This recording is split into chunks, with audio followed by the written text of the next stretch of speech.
Salam sejahtera, berkah dalam. Saudara-saudariku yang terkasih, kita berjumpa lagi dalam bulan katekese liturgi, hari yang ke-28. Kita akan membahas tema ini, Santo Yusuf berkarya demi kesejahteraan keluarga. Oh ya, yang belum subscribe mohon bantu ini ya, subscribe, share, dan like ya. Nah, saudara-saudari yang terkasih, meskipun tidak ada dalam Injil yang menyebutkan Yusuf itu hadir di acara apapun selama pelayanan Yesus, ya, artinya setelah Yesus dewasa, ya, tetapi kita meyakini Santo Yusuf ini, ya, seperti dikatakan Paulus 6, demikian. Santo Yusuf, ya, seorang yang miskin, tapi menurut saya kok tidak miskin amat sampai dalam pengertian berkekurangan terus, enggak lah. Jujur, ya, pekerja keras, ya, bahkan mungkin pemalu, tetapi seseorang dengan kehidupan batin yang tak terduga. Nah, titik-titik ini ada terusannya ya, tapi saya potong saja karena nanti panjang sekali kutipan ini. Logika dan kekuatan yang dimiliki sederhana dan jelas, ya. Coba kita bisa merefleksikan dan melihat ya, saat Santo Yusuf harus mengungsi ke Mesir, harus mengambil keputusan saat bayi Yesus harus dilahirkan di mana dan seterusnya. Memberinya kekuatan untuk membuat keputusan besar. Nah ini ya, keputusan besar seperti ini, seperti keputusan untuk menempatkan kebebasannya sekaligus pada kehendak ilahi. Maksudnya seperti apa?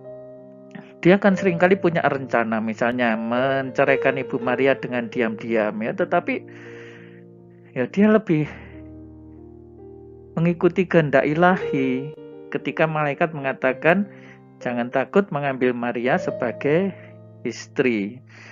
Nah, untuk menerima kondisi tanggung jawab dan beban keluarga, tetapi melalui cinta tulus yang tak tertandingi. Oh, ini dari homili Paulus ke-6.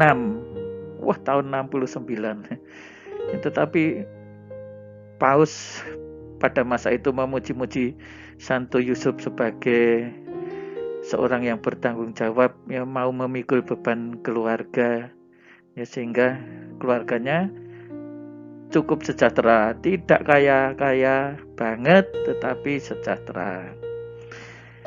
Keluarga Nazaret ini sejahtera lahir batin. Nah ini penting saudara-saudari, lahir batin, karena ada yang secara lahir wah kaya sekali tetapi batinnya tertekan, ya kan, istrinya ya, yang sejahtera keluarga loh ya, bukan hanya ayahnya saja atau ibunya saja atau anaknya saja, keluarga. Nah, ini penting ini, sejahtera lahir batin.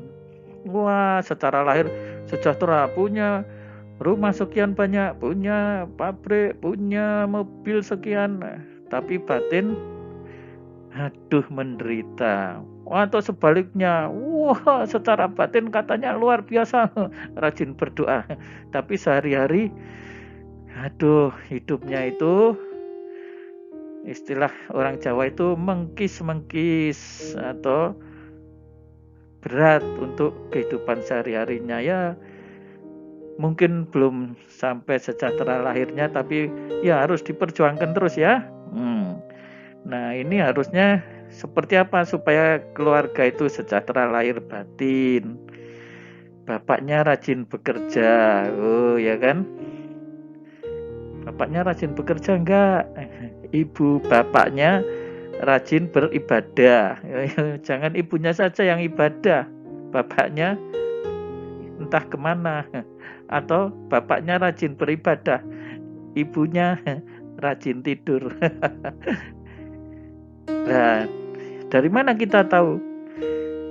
Loh, mereka ke Yerusalem 3 hari perjalanan jauhnya loh. Oh, ini jauh sekali, jalan kaki. mau nggak ibu-ibu itu jalan kaki anaknya apalagi mesti mengeluh ya.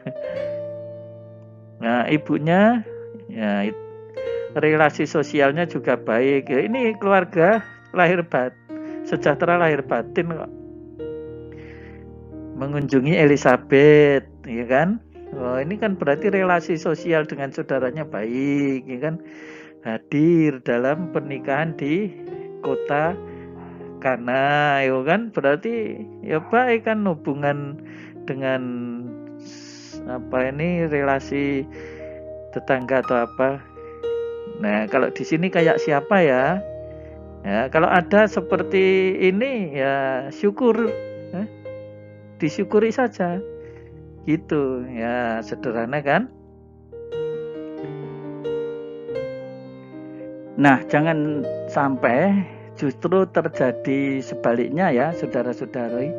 Misalnya di sini jelas tidak ada orang di sini itu kan baik-baik ya kan. Misalnya bapaknya males, tukang gosip. Sementara bapaknya ini pensiun main kartu karena COVID. Nah, jadi pensiun main kartunya sementara karena COVID. Nah, nanti kalau sudah boleh berkerumun, main kartu lagi. Ini cuma totoan tapi kecil-kecilan kok. Wah, gitu. Ibune keset landablek. Wah, nah ini. Anaknya turu-turu. Gimana ini mau sejahtera? Mangan orang mangan anggere turu. Wah, lah ini sudah ini. Kalau sudah seperti ini keluarga dagelan. Bandingkan Yesus ya, anaknya pinter ya, umur 12 tahun bicara di hadapan tua-tua. Ya, dalam Injil Lukas disebut dan semua orang yang mendengar dia sangat heran akan kecerdasannya dan segala jawab yang diberikannya. Nah, saudara-saudari, untuk menangkap devosi kepada Santo Yusuf dalam liturgi Katolik tahun 1870, Paus Pius ke-9 menyatakan Santo Yusuf sebagai pelindung gereja universal. Tahun 1955, Paus Pius XII menambahkan pesta Santo Yusuf Sang Pekerja. Orang suci yang pendiam ini yang diberi tugas mulia untuk merawat dan mengawasi perawat Maria dan Yesus, sekarang merawat dan mengawasi gereja. Lah ini Santo Yusuf sekarang mengawasi gereja, menjadi teladan bagi semua martabat pekerjaan manusia. Jadi Bapak Ibu, pokoknya semangat kerjalah, nanti keluarga sejahtera. Semangat sembayang, nanti keluarga sejahtera. Jadi dengan kerja sejahtera lahir, dengan sembayang sejahtera batin. Pokoknya keluarga saudara pasti dijamin sejahtera lahir batin kalau ikut teladan Santo Yusuf. Demikian saudara-saudari, jangan lupa subscribe dan share. Tuhan Yesus memberkati, berkah dalam.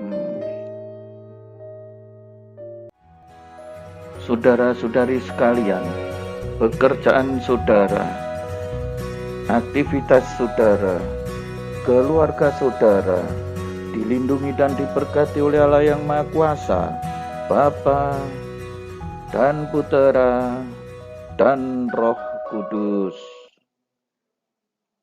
Amin.